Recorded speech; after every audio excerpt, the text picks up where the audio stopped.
আমি লগ পাইছোঁ অসম প্ৰদেশ কংগ্ৰেছ কমিটিৰ সভাপতি ভূপেন বৰা ডাঙৰীয়াক আমি লগ পাইছোঁ ব্যক্তিগত কাৰ্যসূচীৰে আচলতে এই কামৰূপৰ বালিঘাটত সৎসংগী ক্ষেত্ৰত আহি উপস্থিত হৈছে। মই প্ৰথমতে ভূপেন বৰা ডাঙৰীয়াক আমাৰ অঞ্চলত স্বাগতম জনাইছোঁ। ধন্যবাদ।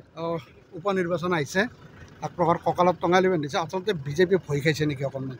চিধা কথা মুখ্যমন্ত্ৰীৰ কথা বতৰাত ভয় খোৱা বুলি অনুমান হয়, কাৰণ মুখ্যমন্ত্ৰী কেতিয়াও এনেকৈ নকয় যে ইলেকশ্যনটো নহ'বও পাৰে, কাৰণ ইলেকশ্যন হ'ব নে নহয় সেইটো ইলেকশ্যন কমিশ্যনে ঠিক কৰে। আৰু ইলেকশ্যন কমিশ্যনৰ যিখন আইন আছে সেই আইন মতে ৰুল মতে চলে। কিন্তু কাৰোলৈ বাট নাচাই হিমন্ত বিশ্ব শৰ্মা ডাঙৰীয়াই কৈ দিলে যে উপ নিৰ্বাচন নহ'বও পাৰে। কাৰণটোও কৈ দিলে যে নতুন ভোটাৰ লিষ্ট বনাব লাগিব, বহুত কষ্ট হ'ব। তেওঁ কষ্ট কৰিব নেকি? কেইজনমান অফিচাৰে কষ্ট কৰিব আৰু পাতিব নাপাতে চিফ মিনিষ্টাৰে ডিচিশ্যন লয় নেকি? ইলেকশ্যন কমিশ্যনে ডিচিশ্যন লয়। গতিকে তেখেতে যেনেকৈ বাই ইলেকশ্যনটোৰ পৰা গা সাৰিবৰ কাৰণে চেষ্টা কৰিছে, সেইটোৱে প্ৰমাণ কৰে যে বিজেপিয়ে লোকসভা নিৰ্বাচনত সংখ্যাগতভাৱে ছিট বেছি পাইছে। ছিটৰ সংখ্যা তেওঁলোকৰ বেছি, কিন্তু ভোটৰ পাৰ্চেণ্টেজ আমাৰ বেছি 0.04%। ৰুলিং ডাবল ইঞ্জিন চৰকাৰ থকাৰ সময়ত এতিয়া তেখেতে কৈ আছে আমুকে ইমান ভোট দিলে, তামুকে ইমান ভোট দিলে। এতিয়া ডিব্ৰুগড়ত আমি 4.5 লাখ ভোট পাইছোঁ, লখিমপুৰত প্ৰায় 4.5 লাখ ভোট পাইছোঁ। তাত ধৰ্মীয় সংখ্যালঘু কিমান আছে? সেইবিলাক জিলাত 1 লাখো নাই। আৰু আমিতো 100% নাই পোৱা, কাৰণ তেওঁলোকেওতো আকৌ এবাৰ মোদী চৰকাৰ বুলি মাইনৰিটি মানুহৰ লগত বিহু নচা আমি চবেই দেখিছোঁ। ইলেকশ্যনৰ সময়ততো আমি বিহু নচা নাই, অসমৰ মুখ্যমন্ত্ৰীয়ে বিহু নাচি ফুৰিছিলে। কিন্তু ছাৰ বিজেপিয়ে নিৰ্বাচনক লৈ ভয় খালেও খাইছে বা খোৱা নাই সেইটো পিছৰ কথা, কিন্তু খানা কিন্তু ভাল খাইছে। কেবিনেট পাতি কিন্তু অসমৰ মানুহ বানত কক বকাইছে, কি ক'ব? নিশ্চিতভাৱে খানা খোৱাটো ডাঙৰ কথা নহয়, কিন্তু খানা খাই পেলাই কি আইটেমৰ খানা খাইছে লিষ্টখন ৰাজহুৱা কৰি ৰিলিফত থকা মানুহখিনিৰ কথা অকণমান ভাবিলে কিমান ডাঙৰ উপলঙা কৰা হৈছে। আপুনি ঘৰত কি খাইছে আপোনাৰ অধিকাৰ আছে, আপোনাৰ মিটিঙত কি খাইছে আপোনাৰ অধিকাৰ আছে, সেইটোলৈ মই নাযাওঁ।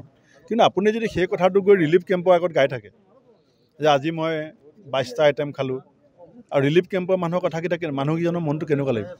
এই যে 21টা পৰিয়াল বানপানী গৰাখহনীয়া কবলত পৰি আজি 41জন মানুহ যে হেৰুৱালে, তেওঁলোকৰ পৰিয়ালবিলাকৰ কথা চৰকাৰখন দায়বদ্ধ নহয় নেকি?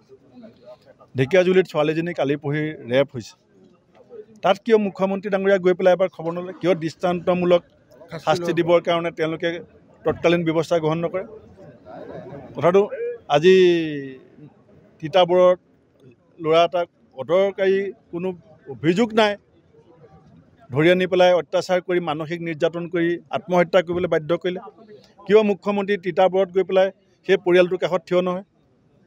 আপুনি এই যে নলবাৰীত গৈ পেলাই কেবিনেট পাতিছে, আৰু কেবিনেটৰ জৰিয়তে নলবাৰীৰ কাৰণে কি কৰিব সেইটো পাব্লিচিটি কৰা নাই। তেওঁলোকে কি খাব সেইটো পাব্লিচিটি কৰিছে।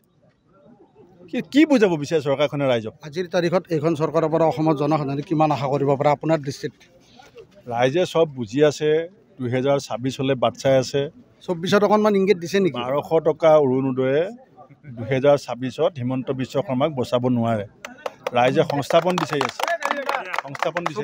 24ত অকণমান ছিগনেল দিছে নেকি ছাৰ? 24তো দিছেই, গোটেই ভাৰতবৰ্ষ জুৰি দিছে। এতিয়া মহাৰাষ্ট্ৰত ইলেকশ্যন আহি আছে, হাৰিয়ানাত ইলেকশ্যন আহি আছে, ঝাৰখণ্ডত ইলেকশ্যন আহি আছে। চাব, আমি চবতে জিকিম।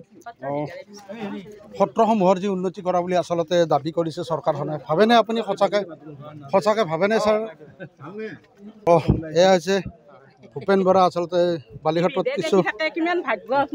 ভূপেন বৰাই আচলতে কিছু জনসাধাৰণৰ লগত বাৰ্তালাপ কৰিছে। সত্ৰৰ উন্নয়নৰ ক্ষেত্ৰত আচলতে চৰকাৰখনে সফল হৈছে বুলি আপুনি সত্ৰত আহিছে, দেখিছে আচলতে সত্ৰৰ পৰিৱেশ, কি ক'ব? অসম চুক্তিৰ আধাৰতো সত্ৰৰ কাৰণে কৰিব পৰা বহুত প্ৰভিজন আছিলে। কেন্দ্ৰ এতিয়াও দায়বদ্ধ according to the Assam accord, যে যদি আমি পইচা বিচাৰোঁ এই সত্ৰবিলাকৰ উন্নয়নৰ কাৰণে কেন্দ্ৰও দিবলৈ বাধ্য। মুখ্যমন্ত্ৰীগৰাকীয়ে হিন্দু কৈ থাকে, কিন্তু হিন্দুৰ প্ৰাচীন তীৰ্থস্থান আপুনি গুৰিটোৱেই যদি শক্তিশালী নকৰে, খালি মুঠত হিন্দু কৈ থাকিলে হ'ব নেকি? হিন্দুত্বৰ যি আমাৰ পীঠস্থান, য'ত যাক আমি সংগ্ৰহালয় বুলি কওঁ জাতিৰ, য'ত আমাৰ গীত মাত নৃত্য নাট্য সাহিত্য সংস্কৃতি কেৱল চৰ্চা কেন্দ্ৰ নহয়, সংৰক্ষণ হৈ আছে। যিটো আমাৰ ৰাজভঁৰাল সংস্কৃতিৰ সেই ৰাজভঁৰালটোৰ অৱস্থা যদি ইমান দুৰৱস্থা হয় তেতিয়া আপুনি উঠত হিন্দু ক'লে কি হ'ব? হিন্দুৰ কথা ওলাইছে যাতে কামাখ্যাত এইবাৰ অকণমান খেলি মেলি দেখা পোৱা গৈছে। এয়া হৈছে নিশ্চিতভাৱে এয়া হৈছে অসম প্ৰদেশ কংগ্ৰেছ কমিটিৰ সভাপতি ভূপেন বৰা চৰকাৰৰ বিৰুদ্ধে তীব্ৰ ক্ষোভ প্ৰকাশ কৰিছে। নিশ্চিতভাৱে ভূপেন বৰাই চৰকাৰৰ বিৰুদ্ধে যিসমূহ ক্ষোভ বা যি চৰকাৰৰ যি অনিয়ম এই অনিয়মৰ বিৰুদ্ধে সোচ্চাৰ হোৱা পৰিলক্ষিত হৈছে। নিশ্চিতভাৱে এই কামৰূপ জিলাৰ এই বালিসত্ৰৰ সৎসংগী সত্ৰত এনেদৰে আহি সৰব হোৱা পৰিলক্ষিত হৈছে ভূপেন বৰা। হয়।